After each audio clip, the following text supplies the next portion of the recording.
Tuhan kita bukan cuma berkuasa atas langit, tapi bumi juga. He's the Lord of all the earth. Ketika dia memberikan petunjuk dan perintah kepada Elia untuk kembali ke Damsyik, pada saat itu apa yang bisa lakukan? Aneh sekali. Aram itu negara yang sangat kuat, kerajaan yang sangat kuat dan musuh besar Israel. Dan saat itu diperintah oleh Ben-Hadad, Raja Aram yang sangat berkuasa. Kita tahu beberapa kali saudaraku, Elisa berurusan dengan Ben-Hadad. Dan tentu saja sebelumnya juga raja-raja yang lain. Dan saudaraku pada saat itu dia sampai ke sana. Dan saudara ini Elisha ya yang sampai sana. Ben-Hadad sedang sakit dan dia minta tolong mau bertanya kepada Nabi Tuhan. Sebetulnya yang punya kuasa itu bukan ya dewa-dewa yang dia sembah, tetapi Tuhan sendiri. Karena ini Ben-Hadad, putra daripada Hadad. Ini adalah satu panggilan seperti Firaun atau Kaisar begitu ya. Dan dewanya tidak bisa menjawab kan, punya mulut tidak bisa bicara. Dia mengutus seorang hamba bernama Hazael. Perhatikan saudaraku, Hazael tidak disebutkan putranya siapa. Di dalam catatan sejarah dia dikatakan he's the son of nobody. Dia adalah anak daripada orang yang tidak penting. He's a son of nobody. Bayangkan saudaraku, kita tahu penjahat yang digantikan Yesus namanya menarik sekali. Namanya adalah Yesus Barabas. Bahasa Aram Yeshua Baraba. Baraba itu adalah putra dari seorang ayah. Dengan jelas kita bisa ambil kesimpulan bahwa ibunya nggak tahu siapa yang menghamili dia. Kita bisa ambil kesimpulan sendiri. Dan Hazael ini saudaraku, Tuhan yang tetapkan akan jadi raja. Disuruh ngambil persembahan, semua barang yang terbaik daripada Aram. Dan persembahannya itu diangkut oleh 40 camel, onta. Bukan keledai saudara, onta. Berarti banyak sekali persembahannya. Cuma untuk tanya, apakah aku sembuh dari penyakit ini?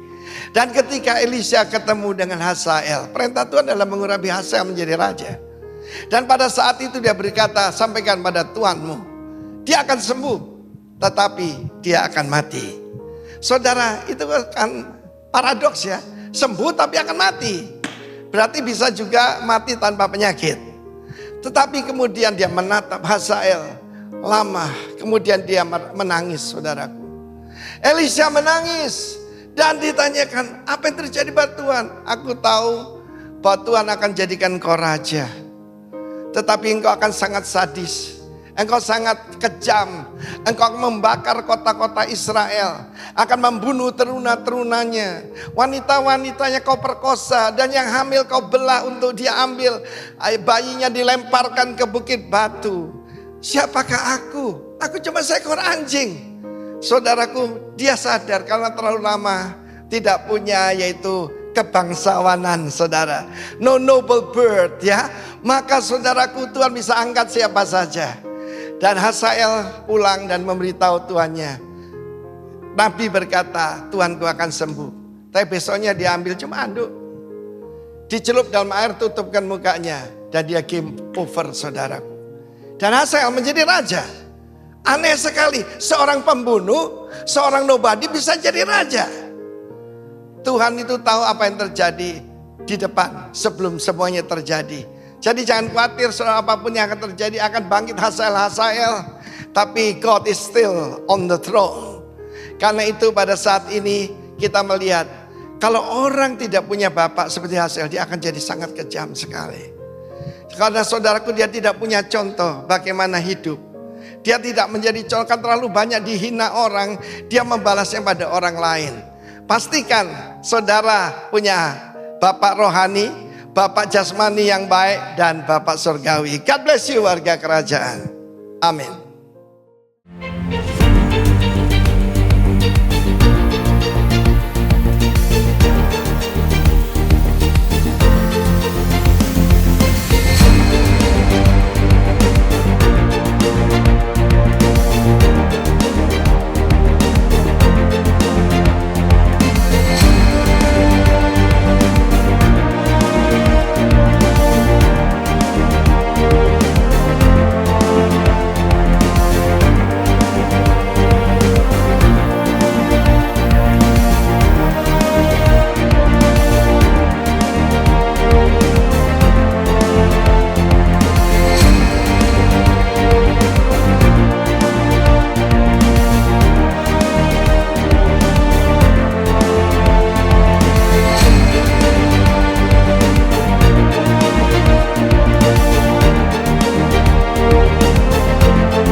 Shalom.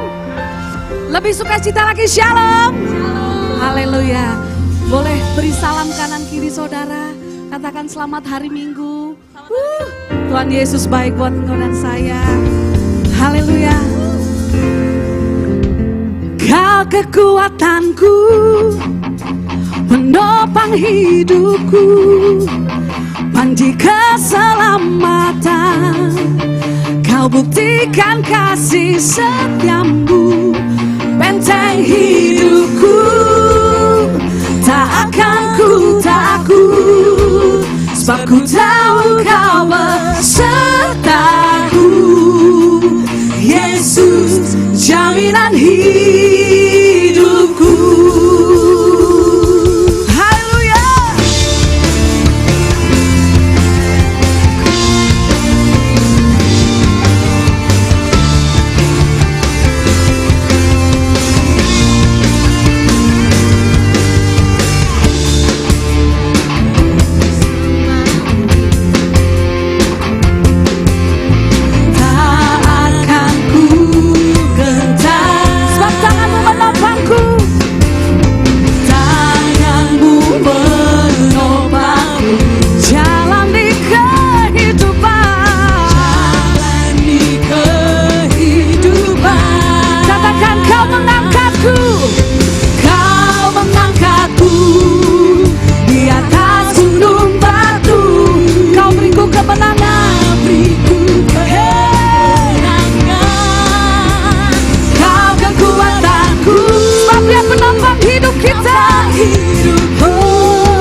Mari kita berdoa sama-sama Bapak Ibu untuk kita mau mendengar apa yang menjadi isi hati Tuhan pada pagi hari ini. Bapa, kami bersyukur Tuhan buat segala kasih karunia-Mu yang luar biasa pada kami Tuhan. Biarlah kami terus tenggelam dalam hadirat-Mu Tuhan meskipun kami berada di rumah kami masing-masing Tuhan. Dan kami siap mau mendengar apa yang menjadi isi hati-Mu buat kami semua pada pagi hari ini. Engkau yang menyucikan dan menguduskan hamba-Mu Tuhan, tubuh, jiwa, roh, pikiran, semuanya Tuhan. Hamba taruh ke dalam tangan-Mu Tuhan Yesus. Biarlah Roh Kudus saja yang berbicara, hamba cuma Allah Tuhan Yesus. Di dalam nama Tuhan Yesus, kami siap mau mendengar apa yang menjadi isi hati-Mu Tuhan. Biarlah firman hari ini yang kami dengar itu mengubahkan setiap hidup kami. Di dalam nama Tuhan Yesus. Amin. Shalom Bapak Ibu yang terkasih, kembali lagi kita berjumpa di ibadah online GBI Rock Balikpapan di channel YouTube Rock Balikpapan pada hari Minggu kedua di bulan Juli tahun 2024. Baik, minggu lalu Pak Herol menyampaikan sesuatu yang luar biasa tentang penyembahan, tentang worship, dan sungguh saya sangat diberkati karena apa yang disampaikan Pak Herol itu mereview kembali motivasi saya ketika saya mulai menyembah Tuhan, ketika saya mulai melayani, dan jujur saja waktu minggu lalu saya dengar, 3 kali saya dengar waktu ibadah 2 malam, ibadah 1 sampai ibadah 2 saya dengar, tiga-tiganya saya merasa Tuhan sangat-sangat bicara keras sama saya untuk bilang bahwa ayo Den, sembah aku dengan ketulusan, sembah aku dengan kemurnian, murnikan motivasimu ketika kamu melayani. Dan itu sangat deras sekali datang di hati saya, sehingga setiap kali Pak Herol menyampaikan hal yang sama di ketiga ibadah itu, saya selalu mulai menitikkan air mata dan bilang, Tuhan, Engkau sangat baik dalam hidupku, Engkau sangat luar biasa dalam hidupku, dan ini aku Tuhan, gitu. Ini aku, dan aku mau Tuhan untuk menyembah Engkau dengan ketulusan hati, dengan segala yang aku punya gitu, segala yang saya punya, tubuh, jiwa, tenaga, uang, keluarga, semua saya serahkan Tuhan untuk saya mau menyembah Engkau Tuhan dengan ketulusan. Nah, saya ingat sekali apa yang Pak Herol bilang minggu lalu, yaitu kita menyembah itu poinnya adalah disikap gitu. Memang ada elemennya, yaitu Tuhan sebagai yang disembah, kemudian manusia sebagai kita yang melakukan penyembahan terhadap Dia Sang Raja kita. Baru kemudian yang ketiga adalah sikap. Nah, ini yang kita mau belajar sama-sama, bahwa sikap itu sangat menentukan. Jadi kalau kita mau bilang penyembahan yang terbaik, apakah dengan lagu yang bagus, aransemen yang bagus, dan lain sebagainya, atau WL yang suaranya bagus, belum tentu juga. Jika hatinya tidak murni, atau sikapnya tidak murni di hadapan Tuhan. Maka ada 5 hal yang Kak Herol sampaikan minggu lalu tentang sikap yang benar ketika kita menyembah Tuhan. Yang pertama adalah hormat, yang kedua adalah pengorbanan, yang ketiga adalah rasa haus atau menginginkan Tuhan, yang keempat hubungan, dan yang 5 adalah kekudusan Tuhan. Kelima hal ini adalah dasar kita atau sikap kita yang seharusnya kita punya ketika kita mau menyembah Tuhan dengan benar dan tulus. Nah, hari ini saya mau bawa sebuah tema, yaitu true worshiper, yaitu penyembahan yang benar di hadapan Tuhan. Mengapa kita perlu menyembah dengan benar di hadapan Tuhan? Karena Tuhan mau kita benar-benar intim. Hari ini kita hidup di akhir zaman, di mana gini, kita menggenapi semua nubuatan-nubuatan yang Tuhan sedang lakukan, yang dahulu kala dinubuatkan oleh para nabi. Kita hidup di mana gini, mulai hati bapak-bapak berbalik kepada anak-anaknya, hati anak-anak berbalik kepada bapak. Jadi sudah mulai pergerakan ini, sudah mulai ada transformasi, sudah mulai ada terobosan, breakthrough yang luar biasa. Bahwa gini, Tuhan mulai menaruh firman-Nya dalam loh hati kita. Tuhan sendiri yang menunjukkan Dia sebagai Tuhan yang luar biasa, bergaul karib dengan manusia. Maka gini, kita perlu belajar menjadi penyembah yang benar di hadapan Tuhan. Bukan saja lip service, bukan saja sekedar nyanyi, bukan saja sekedar memuji Tuhan seperti biasa. Tapi gini, seluruh kehidupan kita dipakai untuk menyembah Tuhan. Ada dua alasan kita harus punya sikap yang benar dalam menyembah Tuhan. Yang pertama adalah dengan apa lagi kita membalas kasih Yesus selain menyembah. Ini alasan yang pertama. Coba kita buka sama-sama di dalam Lukas 7 ayat 36 sampai 50. Saya bacakan. Yesus diurapi oleh perempuan berdosa. 36. Seorang Farisi mengundang Yesus untuk datang makan di rumahnya. Yang undang Yesus siapa? Farisi. Perhatikan ya. Yesus datang ke rumah orang Farisi itu lalu duduk makan. Ayat 37. Di kota itu ada seorang perempuan yang terkenal sebagai seorang berdosa. Ketika perempuan itu mendengar bahwa Yesus sedang makan di rumah orang Farisi itu, datanglah ia membawa sebuah buli-buli pualam berisi minyak wangi. Jadi datang seorang perempuan yang terkenal seorang berdosa. Kalau sudah perempuan terkenal seorang berdosa berarti tidak lain tidak bukan biasanya wanita tunasusila atau pezinah gitu kan. Karena kalau di zaman itu wanita yang berzina dan wanita tunasusila selalu akan dikucilkan gitu kan. Nah, ketika perempuan itu mendengar bahwa sedang makan di rumah orang Farisi, dia datang. Jadi perempuan itu datang. Ayat 38 keren. Sambil menangis. Lihat ya. Perempuan itu menangis, ia pergi di belakang Yesus di dekat kakinya. Berarti dengan kata lain dia pergi di belakang sini. Misalnya saya lagi duduk gini. Dia pergi di belakang saya sini. Kemudian lalu membasahi kaki Yesus, kakinya dengan air matanya. Dan menyekanya dengan rambutnya. Kemudian ia mencium kakinya dan meminyakinya dengan minyak wangi itu. Bayangkan, dia menyeka kaki Yesus dengan tangisan air matanya. Dengan minyak, ya. Dengan apa lagi? Dengan rambutnya. Dia menyeka kaki Yesus. Kemudian ayat 39. Ketika orang Farisi yang mengundang Yesus itu, jadi yang punya rumah ini ceritanya. Melihat hal itu, ia berkata dalam hatinya. Jadi Farisi ini berkata dalam hatinya. Jika ia ini nabi, jadi ceritanya ngerasani Yesus ya. Jika ia ini nabi, tentu ia tahu siapakah dan orang apakah perempuan yang menjamahnya itu. Tentu ia tahu bahwa perempuan itu adalah orang berdosa. Jadi si Farisi ini ngerasani dalam hati. Nah, kalau Yesus ini nabi, harusnya Yesus tahu siapa perempuan ini. Kalau dia nabi. Jadi dia ngerasani. Kemudian ayat 40. Lalu Yesus berkata kepadanya. Dia ngomong sama si Farisi. Nah ini, si Farisinya namanya Simon. Simon, ada yang hendak kukatakan kepadamu. Sahabat Simon, katakanlah guru.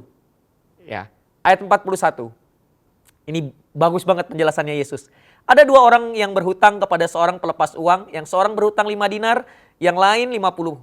Ayat 42, karena mereka tidak sanggup membayar, maka ia menghapuskan hutang kedua orang itu. Siapakah di antara mereka yang akan terlebih mengasihi dia? Jawab Simon, aku kira dia yang paling banyak dihapuskan hutangnya, kata Yesus kepadanya. Betul pendapatmu, kata Yesus begitu kan? Ayat 44, dan sambil berpaling kepada perempuan itu, ia berkata kepada Simon, engkau lihat perempuan ini. Aku masuk ke rumahmu, namun engkau tidak memberikan aku air untuk membasuh kakiku. Tetapi dia, si perempuan ini ya, membasahi kakiku dengan air mata dan menyekanya dengan rambutnya.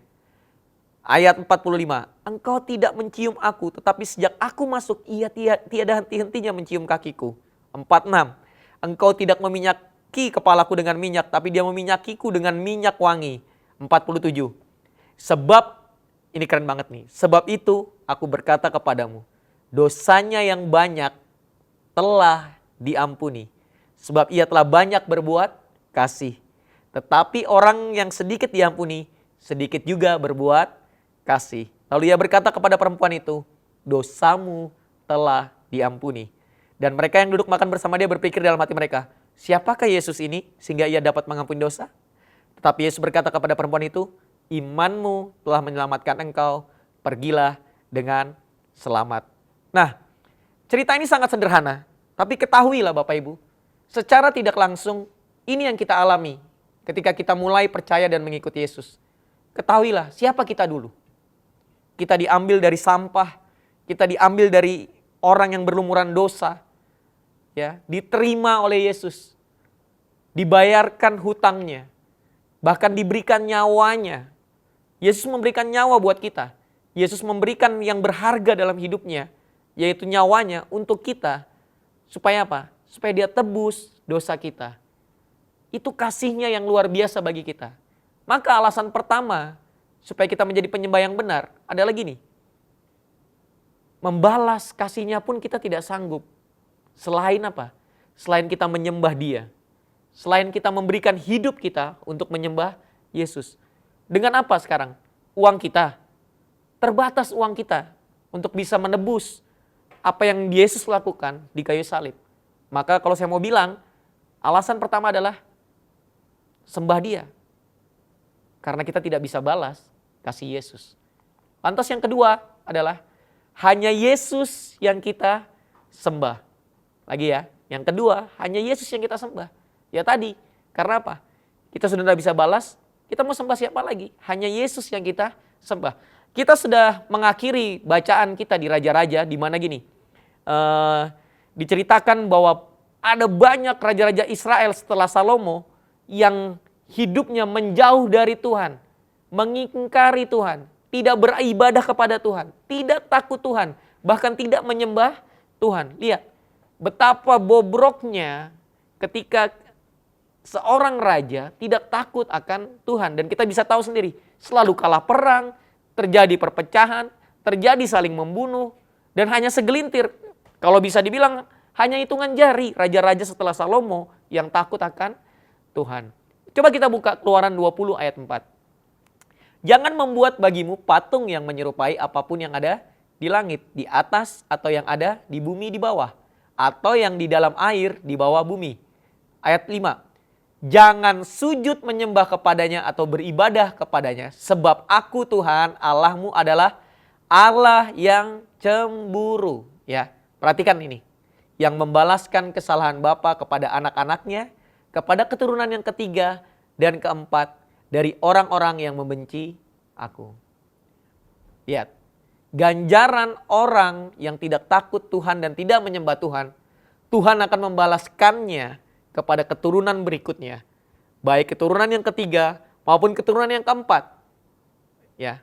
Dengan kata lain gini, kalau saya tidak memutuskan untuk menyembah Tuhan, berarti gini, saya lagi memberikan keturunan saya untuk membalaskan murkanya Tuhan. Lihat, betapa penting hari ini saya sebagai imam dalam keluarga saya untuk menyembah Tuhan, bukan menyembah yang lain. Bukan menyembah keegoan saya. Bukan menyembah apalagi pelayanan saya bahkan. Bukan menyembah uang saya. Bukan menyembah pekerjaan saya, jabatan saya.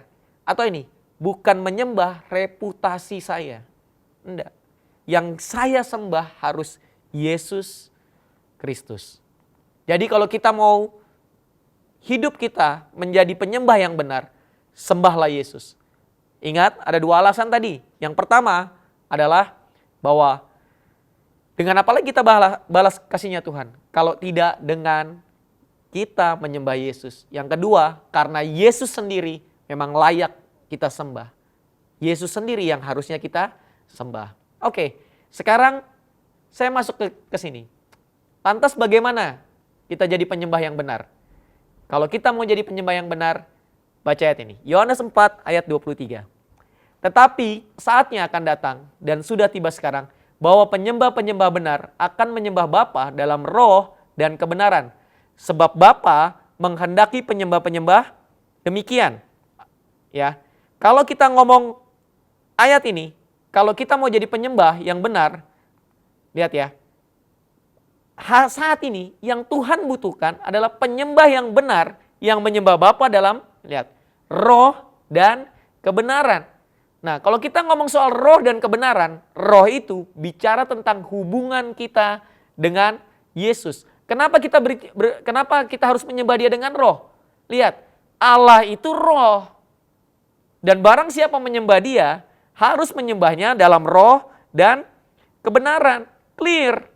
Kalau kita mau bilang, kita mau menyembah Yesus, sembah Dia dalam roh. Kalau kita ngomong soal roh, berarti soal hubungan. Soal hubungan. Ya.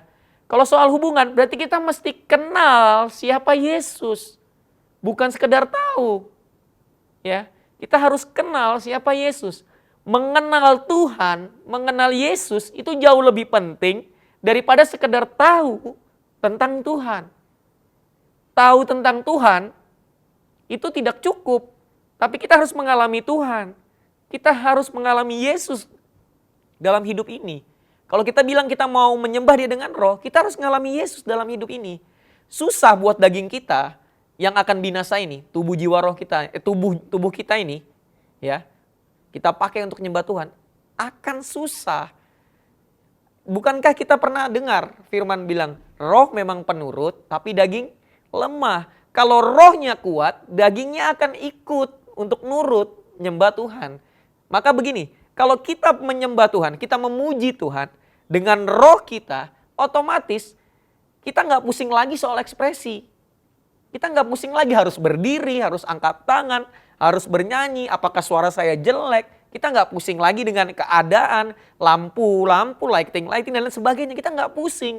Karena kita menyembah Dia dengan pengenalan kita yang dalam dengan Tuhan. Yeremia 9 ayat 24 bilang, tetapi siapa yang mau bermegah, baiklah bermegah karena berikut, bahwa ia memahami dan mengenal aku. Bahwa akulah Tuhan yang menunjukkan kasih setia, keadilan dan kebenaran di bumi. Sungguh semuanya itu kusukai. Demikianlah firman Tuhan. Jadi kalau kita mau bilang apa yang dikehendaki Tuhan, mengenal Tuhan lebih dalam, ya, mengenal Tuhan lebih dalam. Supaya apa? Kita memahami Tuhan. Apa sih mau Tuhan dalam hidupku? Apa sih kehendak Tuhan? Kita mau jadi penyembah yang benar. Berarti gini, seluruh unsur kehidupan kita, tubuh, jiwa, dan roh kita, tunduk menyembah Tuhan. Bersujud di altarnya, sembah Tuhan. Mengagungkan Tuhan. Nah, ketika itu terjadi, atas dasar kesadaran bahwa roh kita yang terhubung dengan Tuhan. Wow. Itu penyembahan yang luar biasa menurut saya. Kata lain dari penyembahan adalah proskuneo, yaitu mencium. Saya kenal istri saya, maka saya cium dia karena saya sayang dia. Kenapa saya sayang dia? Karena saya tahu bagaimana pengorbanan dia sebagai seorang istri terhadap saya. Maka saya mengasihi dia, saya cium dia, saya sedekat itu dan kita menjadi satu daging. Demikianlah ada halnya dengan penyembahan. Kalau kita mau mengenal Tuhan, kenal Dia lebih dekat. Bukan saja di permukaan, bukan saja seperti orang yang bermain di tepi pantai. Enggak, maju terus sampai kita tenggelam di laut itu. Dalam artian apa? Tenggelam di dalam Tuhan. Jadi yang pertama kalau kita mau bilang kita mau jadi penyembah yang benar, mari menyembah Dia di dalam roh. Yang kedua, tentunya kebenaran. Yohanes 17 ayat 17. Kuduskanlah mereka dalam kebenaran. Firman-Mu adalah kebenaran. Di awal tadi sudah saya bilang, roh dan kebenaran, menyembah Dia dalam roh dan kebenaran, itu tidak bisa terpisahkan. Kita harus punya hubungan yang intim dengan Tuhan. Terus yang kedua adalah gini, menyembah Dia dalam kebenaran, yaitu ini, melakukan firman Tuhan yang kita baca. Isu kita, ini kita sudah tengah tahun ini, kita sudah masuk di tengah tahun, di tahun 2024. Isu kita bukan lagi soal kita lupa baca Alkitab. Sudah bukan itu lagi. Harusnya kalau kita bilang to love Jesus more and deeply, harusnya nih, ada lagi nih, kita mulai belajar melakukan setiap firman yang datang di dalam hidup kita. Ya. Kalau kita bilang gini, kalau ketika kita menghadapi segala sesuatu di dalam hidup ini, segala sesuatu lah, tekanan, masalah, persoalan, sakit penyakit, apalagi keterdesakan dan lain sebagainya, pilihlah kebenaran supaya kita dapat hidup. Pilihlah firman supaya kita dapat hidup. Putuskanlah untuk kita setuju dengan firman dan mulai melakukan firman supaya kita hidup. Ini sangat penting sekali. Karena apa? Hanya orang yang dewasa, hanya orang yang dewasa yang menyembah dengan kebenaran. Saya tunjukkan ayatnya, Ibrani 15 ayat 13. Sebab barang siapa masih memerlukan susu, ia tidak memahami ajaran tentang kebenaran. Sebab ia adalah anak kecil. Jadi kalau hari ini nih, Kita ketika menghadapi sesuatu, menghadapi masalah, cenderung lebih baper duluan, lebih lebih melo duluan, tidak punya kekuatan, berarti kita masih seperti anak kecil, masih harus disusui. Kita tidak bisa makan makanan yang keras. Baca lagi nanti Ibrani 15 ini Bapak Ibu di rumah, setelah dengar saya khotbah ini, nanti baca lagi ayat-ayat berikutnya. Kita tidak bisa makan makanan yang keras. Maka Tuhan menghendaki kita menjadi penyembah yang benar. Kalau kita menjadi penyembah yang benar, dalam kebenaran, maka gini, sudah hal yang dewasa, tidak perlu disuapin lagi. Tidak ada lagi ceritanya tersinggung-tersinggungan. Tidak ada lagi ceritanya baper-baperan. Karena apa? Kita sudah dewasa. Kita sudah dewasa. Dewasa dalam Tuhan. Makanya perlu kita membesarkan roh kita supaya daging kita menjadi lemah. Ya dengan firman, melakukan firman. Kasih makan roh kita dengan kita baca firman dan mulai melakukannya. Supaya roh kita jadi kuat, roh kita kuat, roh kita yang mengendalikan tubuh, jiwa, dan roh kita. Sehingga gini, semua yang keluar dari dalam diri kita, sikap yang keluar, tadi tuh ada 5 sikap kan yang disampaikan Pak Harold minggu lalu. Sikap yang keluar dari diri kita adalah sebuah kedewasaan menyembah Tuhan. Kedewasaan di mana gini, kita menyembah Tuhan dalam roh dan kebenaran dengan firman yang hidup, yang kita hidupi setiap hari. Mari kita coba buka di Yakobus 1 ayat 27. Ayat ini, saya akhiri dengan ayat ini dan ini luar biasa sekali ketika saya belajar ini. Pak Harold suruh saya untuk berbicara tentang penyembahan kembali. Saya melihat hal yang luar biasa ketika kita mulai belajar tentang kebenaran dan menghidupi kebenaran itu. Yakobus 1 ayat 20 sampai 27. Saya baca ya. Sebab amarah manusia tidak mengerjakan kebenaran di hadapan Allah. Siapakah dia yang punya amarah? Biasanya orang yang penuh kebencian, orang yang penuh dengan iri dengki, ya, orang yang penuh dengan sakit hati, orang yang penuh dengan kepahitan. Ya. Amarah yang keluar dari dalam dirinya. Sebab itu, buanglah segala sesuatu yang kotor dan kejahatan yang begitu banyak itu. Dan terimalah dengan lemah lembut firman yang tertanam di dalam hatimu. Perhatikan ya, yang berkuasa menyelamatkan jiwamu. Tetapi hendaklah kamu menjadi pelaku firman, ya, seperti yang saya jelaskan tadi, dan bukan hanya pendengar saja. Sebab jika tidak demikian, kamu menipu dirimu sendiri. Sudah berapa lama kita jadi Kristen, kita menipu diri kita sendiri dengan tidak melakukan firman, ya. Sebab jika seorang hanya mendengar firman saja, perhatikan, dan tidak melakukannya, ya, ia adalah seumpama seorang yang sedang ngamati mukanya, yang sebenarnya di depan cermin. Baru saja ia memandang dirinya, ia sudah pergi atau ia segera lupa bagaimana rupanya. Tetapi barang siapa meneliti hukum yang sempurna, apa hukum yang sempurna? Firman Tuhan, kebenaran. Kebenaran itu mutlak? Yes. Karena apa? Firman sendiri itu Tuhan. Betul? Ya, yaitu hukum yang memerdekakan orang. Hukum yang memerdekakan orang, apakah firman Tuhan memerdekakan orang? Iya. Bagaimana cara firman mengajarkan orang yang sakit hati supaya dia merdeka? Sederhana, ampuni. Sederhana. Mau sampai kapan kita memendam sakit hati? Mau sampai kapan kita terkurung dalam sakit hati? Lantas bagaimana caranya? Ampuni. Firman Tuhan bilang, ampunilah musuhmu.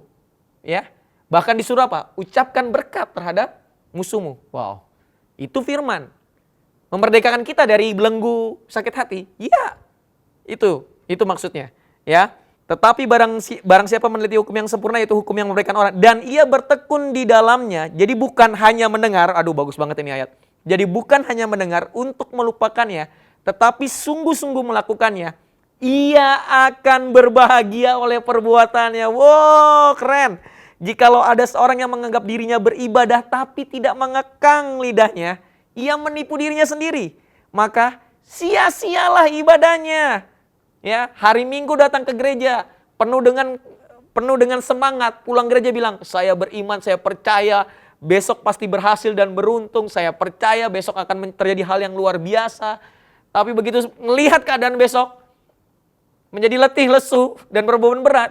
Waduh, sangat sayang sekali, anti klimaks. Padahal dengan kita melihat keadaan yang begitu dan memilih untuk bersyukur, disitulah penyembahan yang sejati. Ya, ibadah yang murni dan, bagus nih, ayo baca yuk sama-sama yuk. Ibadah yang murni dan yang tak bercacat di hadapan Allah Bapa kita, ialah mengunjungi yatim piatu dan janda-janda dalam kesusahan mereka dan menjaga supaya dirinya sendiri tidak dicermarkan oleh dunia. Jadi, mari Bapak Ibu, kita lakukan kebenaran. Kita melakukan firman. Kalau kita bilang kita mau menjadi penyembah yang benar dalam roh dan kebenaran, miliki keintiman bersama Tuhan. Miliki kedalaman bersama Kristus. Baru apa? Hidupi setiap firman yang kita baca. Sudah nggak ada lagi isu kita nggak baca Alkitab setiap hari, telat, lupa, sudah nggak ada lagi isu itu. Tapi isu hari ini adalah, sudahkah kita melakukan apa yang kita baca setiap hari? Saya mau kesaksian sedikit sebelum saya selesai dengan firman Tuhan ini. Waktu Pak Herol suruh saya untuk jadi manajer building atau yang ngurusin renovasi dan kepindahan kita dari Novotel ke Rock, saya sejujurnya secara daging ingin menolak. Secara daging. Saya ngomong secara daging. Kenapa saya ingin menolak? Karena untungnya apa? Saya kehabisan waktu, saya kehabisan tenaga, saya kehabisan energi, uang juga hilang di situ, keluar di situ maksudnya. Tapi kenapa saya mau? Karena saya lihat dan saya ingat alasan saya yang pertama tadi. Bahwa gini, saya tidak bisa balas kasihnya Tuhan sama hidup saya. Saya tidak bisa balas kebaikannya Yesus sama hidup saya. Yesus itu tidak hanya mati buat saya. Enggak. Yesus itu tidak hanya mati buat saya. Dia memberikan apa yang diinginkan hati saya. Saya dapat istri yang luar biasa, saya dapat anak-anak yang luar biasa. Meskipun saya tidak kaya-kaya amat, tapi selalu berkecukupan. Selalu dipelihara dengan sempurna. Bayangkan, dengan apa saya balas? Ya dengan melayani. Nah, karena saya tahu saya ini tidak punya sesuatu yang kuat dan pegangan yang kuat, karena saya cuma punya Yesus. Ketika ditunjuk, ya udah, saya mau aja.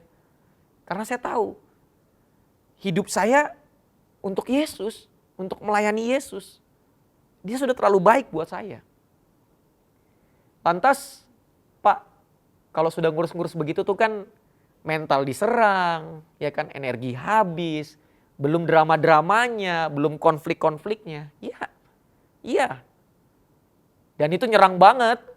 Sampai hari ini pun, waktu saya tag ini, nyerang sekali. Kak Herol sampai beberapa kali ngomong sama saya, Basaro ya Den, peperangan ini, Basaro ya Den. Supaya dia menenangkan saya, supaya saya jangan bereaksi berlebihan, karena dia tahu ketika saya meledak, emosi saya agak kampungan gitu. Makanya dia bilang, Basaro ya Den. Nah, ketika saya dengar firman Tuhan yang disampaikan Kak Herol minggu lalu, maka saya kembali memurnikan apa yang menjadi motivasi saya. Semua yang saya lakukan ini tentang Yesus, bukan tentang Denny Kriswandi. Tanpa Denny Kriswandi, ada banyak orang kok di gereja ini yang mampu memimpin kita kepindahan ini. Ada banyak kok orang-orang yang luar biasa. Itu. Tapi dengan keterbatasan saya bilang, keterbatasan saya inilah ada Yesus di situ. Keterbatasan saya inilah ada Roh Kudus di situ. Saya mengerjakannya dengan maksimal. Meskipun saya masih deg-degan ini, bisa enggak kita tanggal Agustus minggu pertama langsung ibadah di sana? Cukup deg-degan, tapi saya lebih tenang. Karena apa? Saya tahu ini kerjaan Tuhan, pekerjaan Tuhan, bukan pekerjaan saya.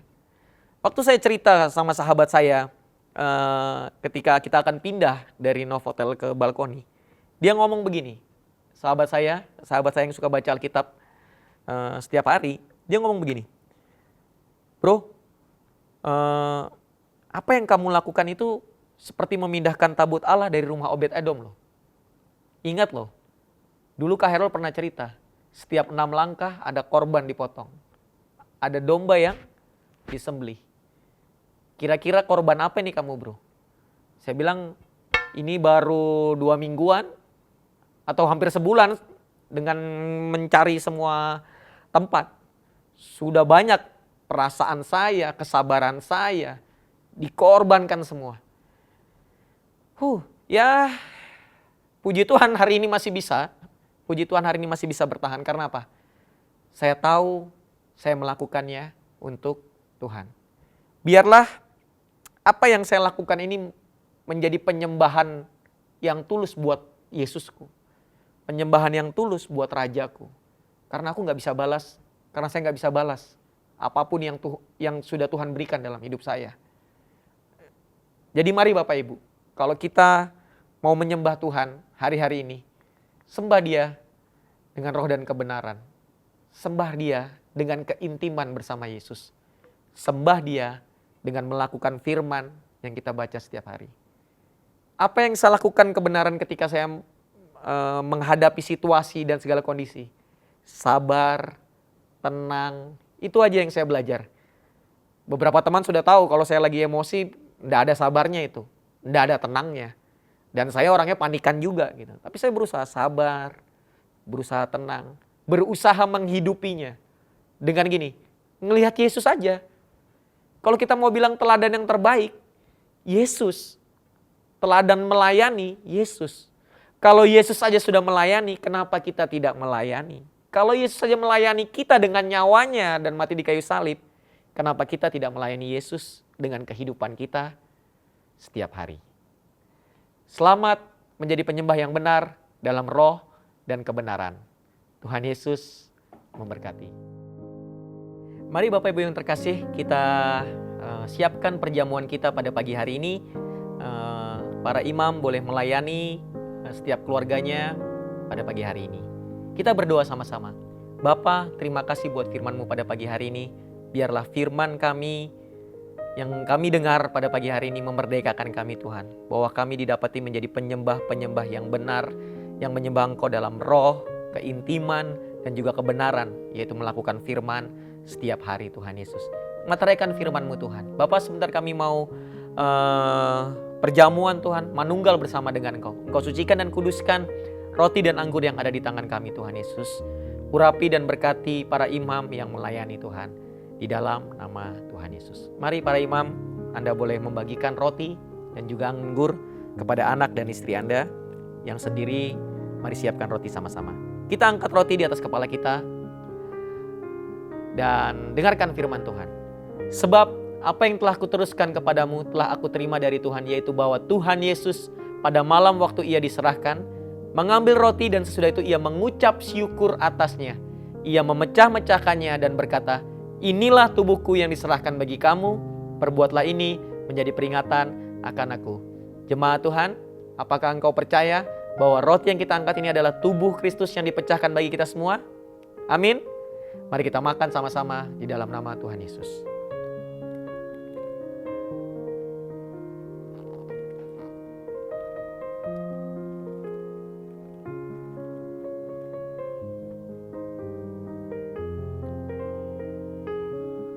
Kita melakukan perjamuan ini untuk mengingat ketiga hal ini, yaitu aku, siapa? Diri kita sendiri, ego kita, telah disalibkan bersama dengan Yesus. Tubuh dan darahnya adalah makanan untuk roh manusia. Supaya apa? Supaya kita tidak menjadi lemah dan putus asa. Mari kita angkat sama-sama cawan di atas kepala kita dan dengarkan firman Tuhan. Demikian juga ia mengambil cawan sesudah makan, lalu berkata, cawan ini adalah perjanjian baru yang dimateraikan oleh darahku. Perbuatlah ini setiap kali kamu meminumnya menjadi peringatan akan aku. Jemaat Tuhan yang dikasihi Tuhan, apakah engkau percaya bahwa ini adalah darah yang dicurahkan bagi kita? Cawan yang kita angkat ini adalah darah yang memateraikan firman yang kita dengar, menyembuhkan setiap penyakit kita. Amin. Mari kita minum sama-sama di dalam nama Tuhan Yesus. Terima kasih Bapa, buat perjamuan yang luar biasa pada pagi hari ini. Engkau yang memateraikan setiap firman yang kami dengar lewat tubuh dan darah-Mu Tuhan. Kami menjadi manunggal bersama Engkau Tuhan. Kami menjadi satu dengan Engkau Tuhan Yesus. Dan kami mau memberikan hidup kami untuk menjadi penyembah-penyembah-Mu yang benar Tuhan. Penyembah-penyembah-Mu yang betul-betul melakukan firman setiap hari dalam kehidupan kami. Dan menghidupi setiap firman itu Tuhan Yesus dalam kehidupan kami. Dan kami mau Tuhan menjadi orang, menjadi pribadi yang benar-benar penuh kuasa Tuhan. Kami tidak takut menghadapi setiap persoalan kami. Kami tidak takut menghadapi setiap pergumulan kami Tuhan. Karena kami tahu ada Roh Kudus yang hebat yang bersama-sama kami Tuhan. Yang bersatu di dalam hati kami Tuhan Yesus. Materaikan firman-Mu Bapa, di dalam nama Tuhan Yesus kami berdoa. Amin. Baik Bapak Ibu yang terkasih, kita akan memberikan persembahan dengan sukacita. Mari kita angkat persembahan di atas kepala kita. Mari kita sama-sama berdoa. Bapa, kami mengangkat persembahan ini Tuhan sebagai wujud kami mengasihi dan mencintai Engkau Tuhan. Kami memberi Tuhan bukan karena kami ingin diberkati Tuhan, tapi kami percaya kami sudah diberkati Tuhan. Engkau menyucikan dan menguduskan ini Tuhan, persembahan yang kami berikan sebagai wujud ekspresi kami menyembah Engkau dengan penuh kecintaan. Kami berikan yang terbaik bagi Engkau Bapa. Engkau mengurapi setiap tangan-tangan yang mengelola Tuhan, persembahan yang dikumpulkan ini Tuhan, untuk memperlebar kerajaan-Mu di kota ini lewat gereja ini Bapa. Di dalam nama Tuhan Yesus. Yang percaya sama-sama katakan, amin. Mari Bapak Ibu yang terkasih, kita berdoa sama-sama buat bangsa dan negara kita. Kita angkat tangan kita buat Indonesia. Mari sama-sama katakan, Shalom Indonesia. Terbangun Tuhan, kasih karunia-Mu yang luar biasa Tuhan atas negeri ini Tuhan. Terbangun dalam kasih karunia Tuhan, IKN Tuhan. Kami berdoa untuk IKN Tuhan yang dalam progres ini Tuhan. Semuanya terbangun dalam kasih karunia-Mu Tuhan. Tepat pada waktunya Tuhan Yesus. Berdoa buat Pak Jokowi dalam masa pemerintahannya. Terus takut Tuhan, terus cinta Tuhan Bapa di dalam nama Tuhan Yesus. Berkati dia Tuhan, urapi dia. Berdoa juga Tuhan untuk pemimpin yang terpilih. Bapak Prabowo juga Pak Gibran Tuhan. Engkau yang akan memberkati mereka Tuhan. Menjadi pemimpin yang takut Tuhan, cinta Tuhan, cinta NKRI, menjaga persatuan Bapa di dalam nama Tuhan Yesus. Berdoa juga buat kota kami tercinta Tuhan. Kota yang diberkati. Shalom Balikpapan. Tidak akan ditinggalkan kota ini Bapa di dalam nama Tuhan Yesus. Aku percaya akan semakin banyak orang datang di tempat ini. Menjadi investor di tempat ini Tuhan Yesus. Bahkan kami berdoa tidak henti-hentinya Tuhan. Untuk kesejahteraan kota ini Tuhan. Karena kami percaya Tuhan kesejahteraan kota ini adalah kesejahteraan kami juga Tuhan. Berdoa buat Pak Rahmat Masud. Dalam memimpin kota ini Tuhan. Terus diberikan hikmat untuk menyelesaikan banyak masalah di kota ini. Banjir, macet, air mati dan lain sebagainya Bapak. Berikan hikmat buat beliau Bapak di dalam nama Tuhan Yesus. Bahkan kami berdoa Tuhan untuk pemilihan wali kota nanti di bulan Oktober Tuhan. Semuanya terjadi dalam campur tangan-Mu yang luar biasa Tuhan. Yang terpilih adalah yang takut akan Tuhan dan mencintai kota ini dengan ketulusan Bapa di dalam nama Tuhan Yesus. Berdoa juga buat Rogetway Bapak di dalam nama Tuhan Yesus. Kami berkata sama-sama tanda ajaib Tuhan.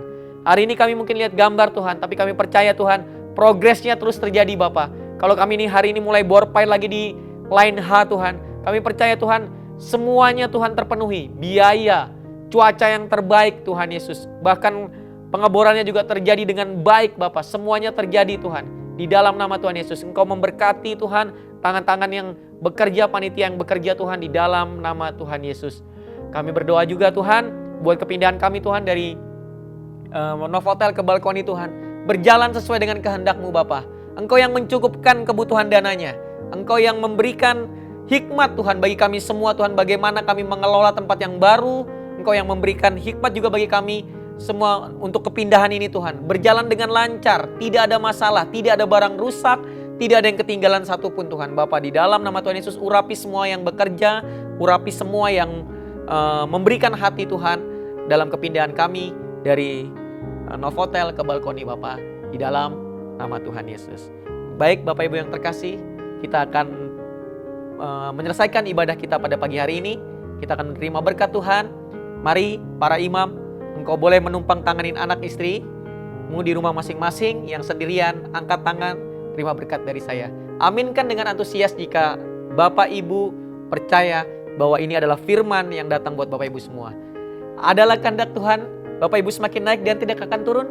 Diberkati keluar masuk Bapak Ibu, menjadi kepala dan tidak menjadi ekor. Bahkan mulut Bapak Ibu berkuasa. Mari katakan sama saya bahwa apa saja yang saya buat dengan tangan saya ini pasti berhasil, sehat, dan beruntung. Lagi, apa saja yang saya buat dengan tangan saya ini pasti berhasil, sehat, dan beruntung. Taruh iman di situ, apa saja yang saya buat dengan tangan saya ini pasti berhasil, sehat, dan beruntung. Mari para imam, tumpangin tangan anak istrimu.